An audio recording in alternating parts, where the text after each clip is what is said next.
Perkenalkan, nama saya Christopher Silangan dan pada saat ini saya akan menjelaskan tentang pola dan perilaku kerja di masa pandemi. Pola ini terbagi atas 3 bagian. Yang pertama, adopsi dan awareness.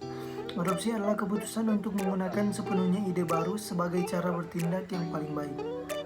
Seseorang akan melakukan beberapa tahapan, yaitu kesadaran, awareness, minat, interest, penilaian, evaluation, mencoba, trial, dan terjadi adopsi atau adoption. Namun teori tersebut seolah tidak berlaku di masa pandemi COVID-19. Dengan waktu cepat, hampir seluruh pegawai yang bekerja di lembaga atau perusahaan mengadopsi WFH atau work from home tanpa melakukan tahapan-tahapan proses adopsi secara sistematis. Namun satu hal yang mutlak adalah kesadaran atau awareness. Seseorang pegawai harus memiliki kesadaran menerima kondisi cara kerja yang baru, yakni remote working atau bekerja dari rumah, kondisi dan pengambilan keputusan secara online dan lain sebagainya. Tingkat adopsi pegawai terhadap WFH menjadi kunci kelancaran proses bisnis suatu organisasi atau institusi. Menciptakan tingkat adaptability yang tinggi bagi para pegawai, maka diperlukan kesiapan sarana, koordinasi yang baik. Beruntung pandemi ini terjadi di masa teknologi informasi telah bergerak maju. Bisa dibayangkan bagaimana jika pandemi ini terjadi 15 atau 20 tahun yang lalu, di mana teknologi internet masih sangat terbatas sehingga solusi pola kerja baru menjadi sulit untuk diterapkan. Yang kedua, adaptasi. Setiap orang memiliki pengalaman yang cukup dalam hal beradaptasi. Akan tetapi beradaptasi untuk hal yang adaptif bukanlah hal yang mudah karena terjadi dalam waktu yang sangat singkat, serta langsung dipraktekkan secara real life atau real time. Salah satu hasil kaji cepat menarik tentang implementasi WFH dilakukan oleh sebuah lembaga konsultan sumber daya manusia, Astur Solution. Survei ini dilakukan secara online kepada berbagai kalangan bisnis atau organisasi, serta profesi dan jabatan. Hasil survei menunjukkan bahwa proses koordinasi dan rapat secara remote, online meeting dengan menggunakan berbagai aplikasi teknologi berjalan dengan lancar dan efektif. Adapun parameter yang digunakan adalah tingkat partisipasi pegawai 74,4%, frekuensi rapat yang memadai 84%, proses koordinasi yang lancar 76%, dan pemimpin terampil mengelola pertemuan online 81%. Temuan tersebut bisa dikategorikan sebagai aspek yang bersifat teknis, bagaimana dengan produktivitas dan beban kerja selama WFH masih terbatas.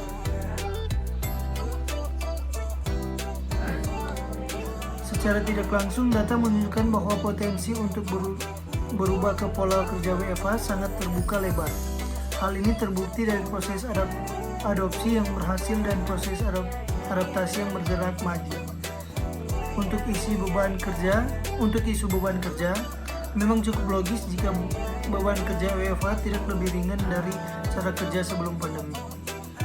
Bekerja dengan skema WFH memang membutuhkan keterampilan manajemen waktu dan kesiapan internal dari pegawai maupun kesiapan eksternal seperti kondisi lingkungan rumah tangga.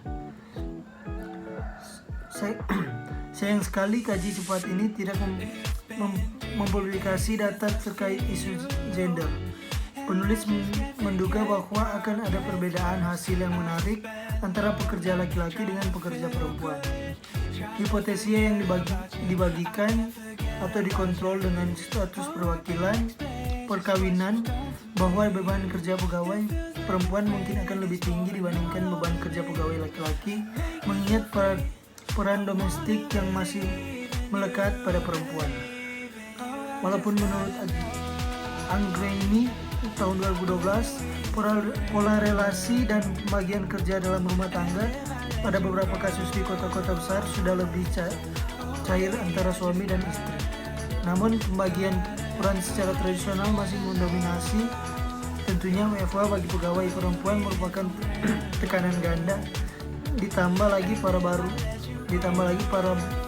peran baru menampingi anak sekolah yang menjalani kebijakan mempelajari jarak jauh atau learning from home. Pola yang ketiga yaitu the new normal working life. Beradaptasi adalah kunci utama dalam menjalani hidup di masa pandemi. Bisa dipastikan untuk tidak mudah, namun kita tidak punya pilihan yang banyak.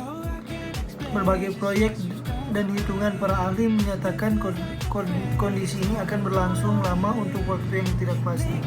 Pertanyaan yang sering muncul adalah apakah kehidupan bekerja kita akan kembali normal? Mungkin saja jawabannya adalah tidak. Bahkan kondisi sebelum pandemi pun sebenarnya bukan suatu kondisi yang normal dan ideal bagi kebanyakan pekerja karena putih di kota besar, khususnya Jakarta. Beban kerja yang berat dan lamanya waktu perjalanan menuju dan pulang kantor merupakan penyebab utama ketidakidealan kehidupan bekerja di kota besar. Skema WFH dapat dianggap sebagai bentuk pola kerja baru yang mampu meningkatkan kualitas antara kerja dan kehidupan, work-life balance. Namun WFH tentunya memiliki tantangan tersendiri, seperti koordinasi tidak selancar ketika tatap muka langsung, kehilangan suasana kerja dan kebosanan, konsentrasi kerja yang rendah, ritme dan jam kerja yang tidak teratur, gangguan teknis dan biaya komunikasi, serta permasalahan administrasi.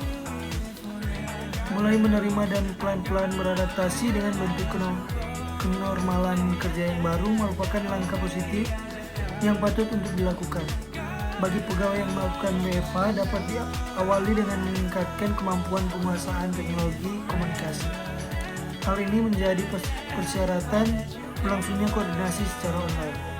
Selanjutnya yang perlu dilakukan adalah mempersiapkan bahan-bahan koordinasi selengkap mungkin dan mudah diakses, mengatur alokasi waktu untuk pekerjaan kantor dan pekerjaan rumah, mengikuti online meeting yang terjadwal dan tepat waktu, memiliki strategi untuk mengatasi kebosanan, dan tetap melakukan kontak dengan rekan kerja.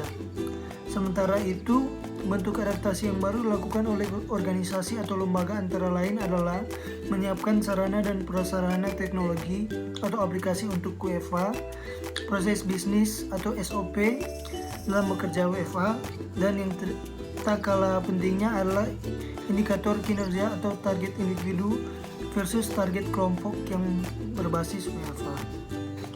Demikian hasil kerja saya. Mohon maaf jika